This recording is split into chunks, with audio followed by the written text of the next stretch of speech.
Assalamualaikum warahmatullahi wabarakatuh. Said bin Zaid, beliau adalah salah satu sahabat Nabi yang berasal dari suku Quraisy. Beliau bernama lengkap Said bin Zaid bin Umar, bin Nufail al-Adawi. Said dilahirkan pada 22 tahun sebelum Rasulullah hijrah ke Madinah. Beliau memeluk Islam bersama dengan istrinya Fatimah. Bahkan beliau berhasil mengajak Umar bin Khattab untuk masuk Islam. Sebelum beliau memeluk Islam, beliau tidak pernah menyembah berhala, memakan bangkai, atau yang lainnya. Beliau bertekad mencari agama yang benar hingga beliau memeluk Islam. Sebagaimana yang diriwayatkan oleh Imam Ahmad, bahwa Said bin Zaid berkata pada Rasulullah, "Sesungguhnya ayahku seperti yang engkau lihat dan engkau dengar tentangnya. Seandainya beliau bertemu denganmu Rasulullah, tentunya beliau akan beriman. Apakah aku boleh memohon ampun kepada beliau?"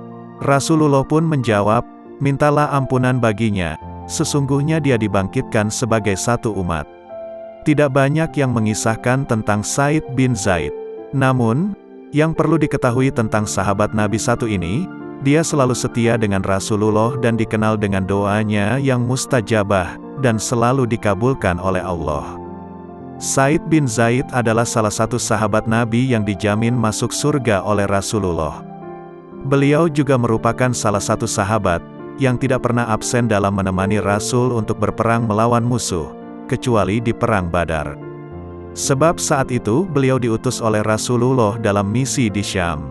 Setelah menyelesaikan Perang Yarmuk, Said tinggal di Dimasik, daerah terbesar antara beberapa daerah di dalam wilayah negeri Syam.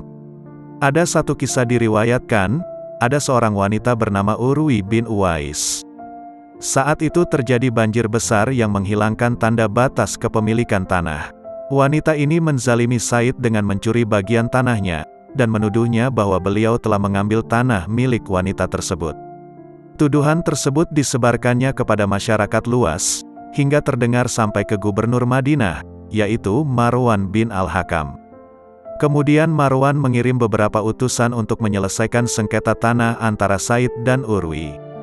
Namun pada hari-hari berikutnya, tuduhan yang dilayangkan Urwi bin Uwais semakin menyusahkan Said bin Zaid.